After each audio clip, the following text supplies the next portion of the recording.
Got hiccups? Here's what's actually happening. Your diaphragm is the muscle that controls breathing.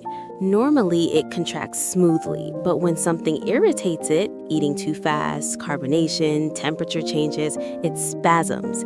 Air rushes in suddenly, your vocal cords slam shut reflexively, and that makes the hic sound.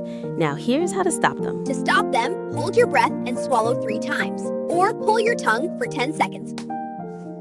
Taking 10 quick sips without breathing. Rapid sip, sip, sip, sip. Breathe into a paper bag. Spoonful of sugar on tongue. Let it dissolve slowly. It stimulates nerves in throat.